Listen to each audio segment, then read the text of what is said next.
तो चुनाव करीब आते ही हर पार्टी के नेता जनता के बीच जा रहे हैं, अपना और अपनी पार्टी के आधार को मजबूत बनाने की कोशिश कर रहे हैं।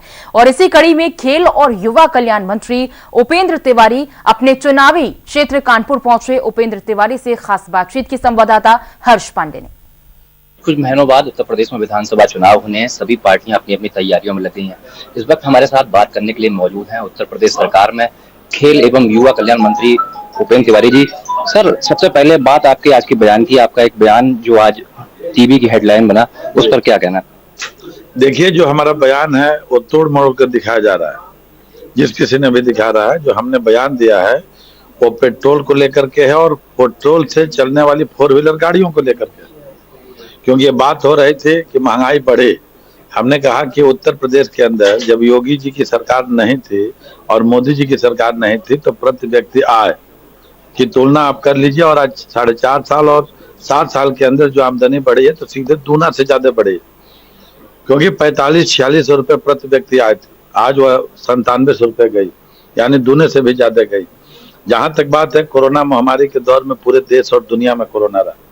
माननीय प्रधानमंत्री जी ने कहा कि इस कोरोना को हम आपदा के अवसर में लेंगे, इसको अवसर के रूप में कोरोना को परास्त भी करेंगे और इस देश को आत्मनिर्भर भारत बनाने की दिशा में भी हम आगे बढ़ाएंगे। ये पहली बार हिंदुस्तान ऐसा देश है जो आज 100 करोड़ वैक्सीन डोज देने का आज प्रक्रिया पार किया हुआ है। यह प्लेग हो, तमाम बीमारियां थी जो पोलियो की कांग्रेस के जमाने में और अन्य सरकारों में जो आती थी, दुनिया के 70-75 देशों में जब पहुंच जाता था तब वो हिंदुस्तान में आता था। और आज पहला ऐसा हिंदुस्तान देश बना माननीय मोदी जी के नेतृत्व में कि हिंदुस्तान के लोगों की भी सुरक्षा और हिंदुस्तान में जो दवाई प्रोडक्शन तय किया, जो वैक्सीनेशन का, वो कई देशों में भी भेजने का काम किया गया और मुफ्त में पूरे देश के अंदर आज 100 करोड़ लोगों को वैक्सीन लग गया।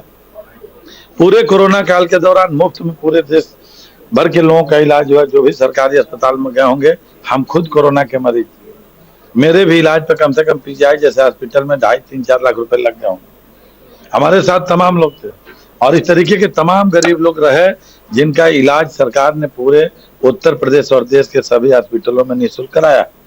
और इस नाते अगर महंगाई की बात करेंगे तो समाजवादी पार्टी की सरकार आने के पहले ये धान की कीमत और गेहूं की कीमत 1000 और 1100 रुपए से कम था। मुझे याद था कि अखिलेश यादव और उनके पिताजी किसानों के बहुत हितैषी बनते हैं, लेकिन जितनी खरीदारी अखिलेश जी की सरकार ने 5 साल के अंदर नहीं की थी, आंकड़ा उठा के देख लीजिएगा, उससे ज्यादा खरीदारी योगी जी की सरकार ने अकेले 2017 में की, 68 लाख मीट्रिक टन। मैं उस समय सहकारिता मंत्री था। आंकड़ों के साथ मैं कह रहा हूं, आज किसानों क्या आय दुगनी करने की दिशा में आज 1900 से ऊपर धान और गेहूं का कीमत गया है। उस समय यह कीमत 1000 और 1100 रुपए पे थी। तो किसानों की आय दुगनी करने में आज किसान को हम कैसे लाभ पहुंचाएंगे, इस दिशा में भी सरकार का कदम। और इस नाते जो हमने बात कही थी, उन्होंने पूछा कि पेट्रोल और गाड़ी और 4 व्हीलर गाड़ी की बात की पेट्रोल पे, तो हमने कहा कि पेट्रोल से चलने वाली गाड़ियां अभी भी देश के अंदर 5 से 10% लोग हैं जो पेट्रोल से 4 व्हीलर गाड़ियों पे चलते हैं। वो बयान हमारा तोड़ मोड़ के दिखा रहा है। हमने 4 व्हीलर गाड़ी और पेट्रोल की बात की और ये आंकड़ा आप निकालेंगे तो पूरे देश में 10% से ऊपर नहीं जाएगा 4 व्हीलर गाड़ी। सर, 2024 में लोकसभा चुनाव भी हैं और उससे पहले प्रदेश में 2022 में जो विधानसभा चुनाव होने, उन्हें सेमीफाइनल के रूप में देखा जा रहा है। कितना बीजेपी के लिए चुनौतीपूर्ण और कितना महत्वपूर्ण ये चुनाव होगा? बीजेपी के लिए कोई चुनौतीपूर्ण नहीं। इस तरह भी जब मोदी जी की सरकार ने 5 सालों तक इस देश के अंदर काम किया तो जितने विरोधी दल थे सबके पेट में दर्द होना शुरू हो गया। और जो कभी एक दूसरा को कोई देखना नहीं चाहता था, चाहे बुआ हो, भतीजा हो, दादी हो, नानी हो, सब के सब एक प्लेटफार्म पर आ गए। और आप कहीं उनके बयान को उठा के देख लीजिएगा, चाहे कलकत्ता हो या कर्नाटक हो, गाजीपुर हो या गाजियाबाद हो, कहीं भी उन 24 दलों के गठबंधन में हिंदुस्तान का कहीं गांव गरीब किसान मजदूर नहीं था। उनके एजेंडे में एक ही था कि मोदी को हटाओ, और मोदी जी के एजेंडे में था कि बेरोजगारी हटाओ, भूखमरी हटाओ, नौजवानों को रोजगार दो, मजदूरों को काम दो, किसानों की आमदनी दुगनी करो, गरीबों के घर में बिजली के तार और खंभा पहुंचाओ, गरीबों के घर में शौचालय बनाओ, गरीबों को आवास दो, गरीबों को वृद्धा विधवा विकलांग पेंशन दो, गरीबों को राशन कार्ड बनाओ, उनको 5 लाख रुपए इलाज का दो। किसानों को समान किसान सम्मान निधि दो। इस तरीके के एक नहीं, अनेकों कार्य मोदी जी की सरकार ने किया, जिसमें हिंदुस्तान की 130 करोड़ जनता का सीधा गठबंधन मोदी जी के साथ हुआ और पिछली बार से भी प्रचंड बहुमत के साथ मोदी जी के नेतृत्व में अकेले भाजपा की 303 और एनडीए गठबंधन के साथ 353 सीटों के साथ प्रचंड बहुमत के साथ मोदी जी की सरकार बनी।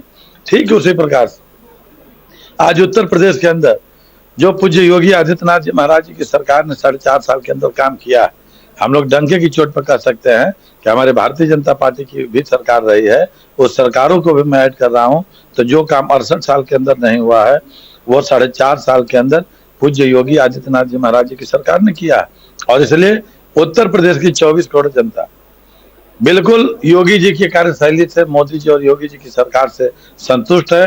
और पुनः जब चुनाव आएगा तो पिछली बार से भी प्रचंड बहुमत के साथ, पिछली बार 325 सीट उत्तर प्रदेश की जनता ने दिया था, आज धारा 370 भी खत्म है, 35A जैसा कानून भी खत्म है, अयोध्या के अंदर भव्य रामलला का मंदिर भी बन रहा है, नौजवानों को रोजगार भी मिल रहा है, किसानों की आमदनी दुगनी भी हो रही है, 6-6 हजार रुपया किसान सम्मान निधि भी बढ़ रहा है। और इसलिए अब की बार 350 पार के नारे के साथ पुनः योगी जी और मोदी जी के नेतृत्व में उत्तर प्रदेश के अंदर सरकार बने। सर, अंदर खाने बात चल रही है कि जो विपक्षी दल है वो एक बड़ा गठबंधन तैयार करने के प्रयास में है, तो क्या रणनीति भाजपा की रहेगी? गठबंधन बताइए कि 2019 में जो गठबंधन था 24 दलों का, उससे बड़ा गठबंधन कोई हो सकता है क्या? कि उत्तर प्रदेश के अंदर सपा, बसपा, कांग्रेस, अभी भारतीय समाज पार्टी को लेकर चर्चा थी, वो भी लोकसभा के चुनाव में अलग थे, और पूरे प्रदेश और देश की भी मीडिया कहती थी कि 10 सीट से ऊपर भाजपा नहीं जीतेगी, लेकिन 6 सांसद बन गए। उसी तरीके से 325 सीट तो पिछली बार ही थी, अब की बार 350 पार का नारा है, और चाहे जो गठबंधन कर ले, जनता जानती है कि इनका गठबंधन है महागठबंधन है, और पिछली बार का भी महागठबंधन है। उत्तर प्रदेश और देश की जनता जानती है कि हमारा भविष्य योगी जी और मोदी हाथों में सुरक्षित है, और इसलिए मोदी जी और योगी जी का नेतृत्व उन्हें कबूल।